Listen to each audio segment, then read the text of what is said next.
एक घटना में बता रहा हूँ आपका, कैमूर में एक बड़ा बाबू था डीएम साहब का, वो एक लाइन में बोला कि भाई आदिवासी यहाँ पर कहाँ है। हमने उसको एक लाइन में बताया कि ये बताइए आप आदिवासी मतलब क्या समझते हैं।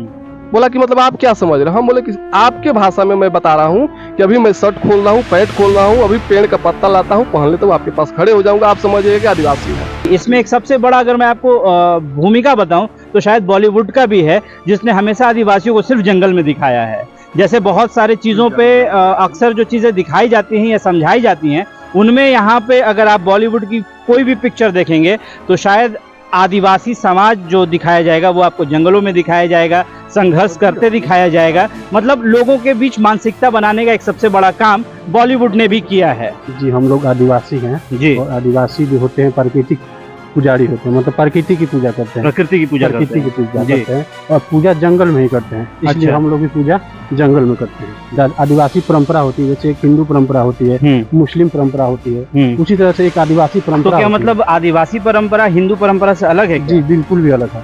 अच्छा, क्योंकि आदिवासी बिल्कुल भी हिंदू नहीं है। सुप्रीम कोर्ट का जजमेंट ये है कि आदिवासी हिंदू नहीं है। आदिवासी पर हिंदू मैरिज एक्ट लागू नहीं होता है। हम लोग मूर्ति पूजा नहीं करते। हम मूर्ति पूजा नहीं करते।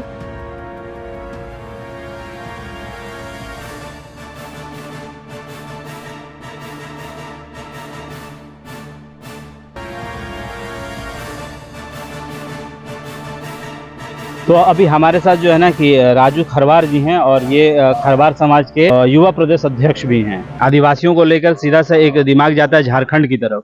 ठीक है, बिहार में आदिवासी हैं क्या? देखिए, सबसे बड़ा तो ये जो इनके अंदर भी ये भ्रांतियां है, उनको समझने और सोचने की जरूरत है और जानकारी लेने की जरूरत है कि झारखंड पहले नहीं था, पहले बिहार था, बिहार से झारखंड बना है। इसलिए बिहार में आदिवासी नहीं है ऐसा शब्द ही नहीं हो सकता है। ये सच्चाई है कि आदिवासी बहुल जो क्षेत्र है झारखंड में ज्यादा है। हमारे बिहार में मात्र 2-3 ऐसा जगह है जहाँ पर कि जैसे बिहार में हम लोग का प्रॉपर हम लोग शाहाबाद क्षेत्र में लेंगे तो कैमूर एक पहाड़ी है और रोहतास पहाड़ी है, एक अधौरा ऐसा प्रखंड है जो कि आदिवासी बहुल क्षेत्र है। अच्छा। तो वहाँ पर प्रॉपर हमारी सुविधाएं मिलती है। ठीक है। बाकी और जो सुविधा है अन्य क्षेत्र में, मैदानी क्षेत्र में, तो यहाँ भी सुविधा मिलती है। सुविधा मिलने में कोई कठिनाई नहीं है। एक सबसे बड़ी कठिनाई है कि जो आदिवासी है यहाँ पर, जैसे खरवार हो गया या गोंड हो गया, तो इनका जाति प्रमाण बनने में समस्या है। जाति प्रमाण पत्र बनने में समस्या है क्या? सामंतवादी विचारधारा के कार्यपालिका में पदाधिकारी हैं जो जनजाति विरोधी है, उनके दिमाग में यह है कि मैदानी क्षेत्र में खरवार निवास नहीं करता है। ये एक बहुत बड़ी भ्रांति है। जबकि जिस जगह पर हम लोग खड़े हैं और ये खरवार समुदाय द्वारा माँ बन देवी जी का पूजा किया जा रहा है और आज से नहीं बरसों से किया जा रहा है। शायद हम लोग उस समय पैदा भी नहीं होंगे। और आप यहाँ का अगर मुआयना करना हो तो आप देखिए कि ये जितना क्षेत्र है कंप्लीट रूप से जंगल है। अगर हमें लगता है कि जिनको भ्रम है वो आकर के सिर्फ डुमराव में घूमे तो उनको पता चलेगा कि नहीं, ये इससे भी भयंकर आज से 30 साल 40 साल 50 साल जंगल रहा होगा। तो जंगल में आज भी था लेकिन ये काट दिया गया। अच्छा। अब समस्या रहेगा प्रमाण पत्र नहीं बनेगा कि वही जो जनजाति विरोधी विचारधारा के लोग हैं उनके दिमाग में है कि यहाँ पर खरवार नहीं है। अच्छा। जबकि यहाँ पर खरवार हैं, पहले भी थे, आज भी है और पहले भी प्रमाण पत्र बना है और आज भी बन रहा है, लेकिन सुचारू रूप से नहीं बन रहा। अच्छा, एक चीज ऐसा भी है कि खरवार समाज से भी जो पार्टी हैं उनमें भी नेता हैं, चाहे वो जेडीयू की बात करें, आरजेडी की बात करें बिहार में, तो वो हेल्प नहीं कर पा रहे हैं या फिर उनको फिर दबाया जा रहा है? देखिए, जितनी भी राजनीतिक पार्टियां होती है मेरे ख्याल से, और उसका जो मुखिया होता है वो जितने भी अपने पार्टी में किसी भी समुदाय के लोगों को रखता है, वो इसलिए रखता है कि वो अपने समाज की जो समस्या है वो शीर्ष नेता तक पहुंचाए। ठीक है। लेकिन जो हमारे समाज के खास करके खरवार समुदाय के जो नेता हैं या थे, तो हमें लग रहा है कहीं ना कहीं अपने बातों को शीर्ष नेताओं तक नहीं पहुंचाया। चाहे राजद हो, चाहे जदयू हो, चाहे भाजपा हो, ये लोग सिर्फ और सिर्फ अपना एक पद का मतलब हमको लग रहा है कि झोला ढो रहे हैं कि हम जदयू में ये हैं तो भाजपा में ये हैं तो राजद में ये हैं। हमें ये लग रहा है अगर ये लोग वहां तक पहुंचाए होते और अपना संख्या बताए होते, अपने परेशानी बताए होते, तो हमें लग रहा है कि वहां से निदान हुआ होता। निदान हो जाता। ये मुझे लग रहा है, क्योंकि देखिए राजनीतिक पार्टी चाहती है उसका वोट बैंक बढ़े।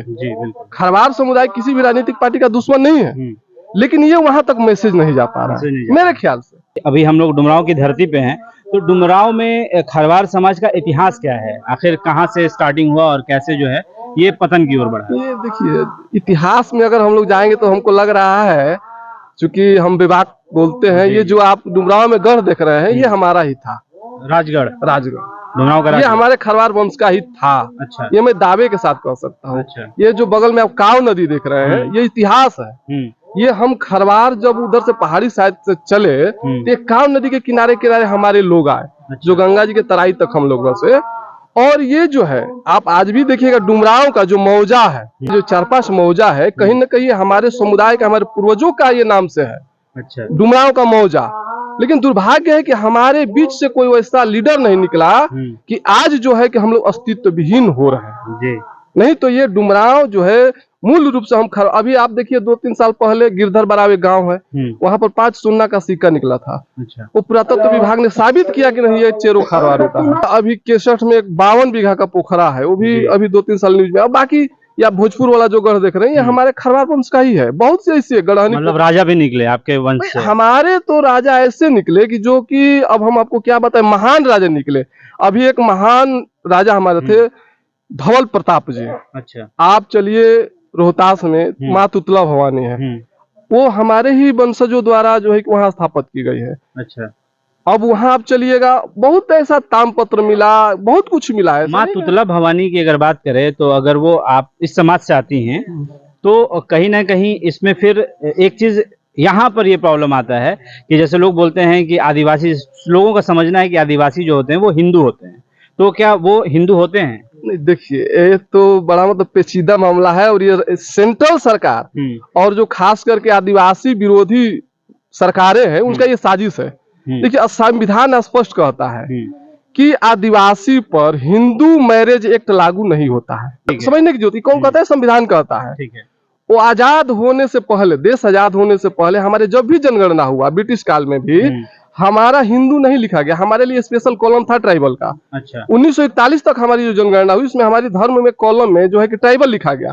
देश आजादी के बाद ये हम आदिवासियों के पतन करने के लिए वो जो कोड है उसको विलोपित कर दिया गया।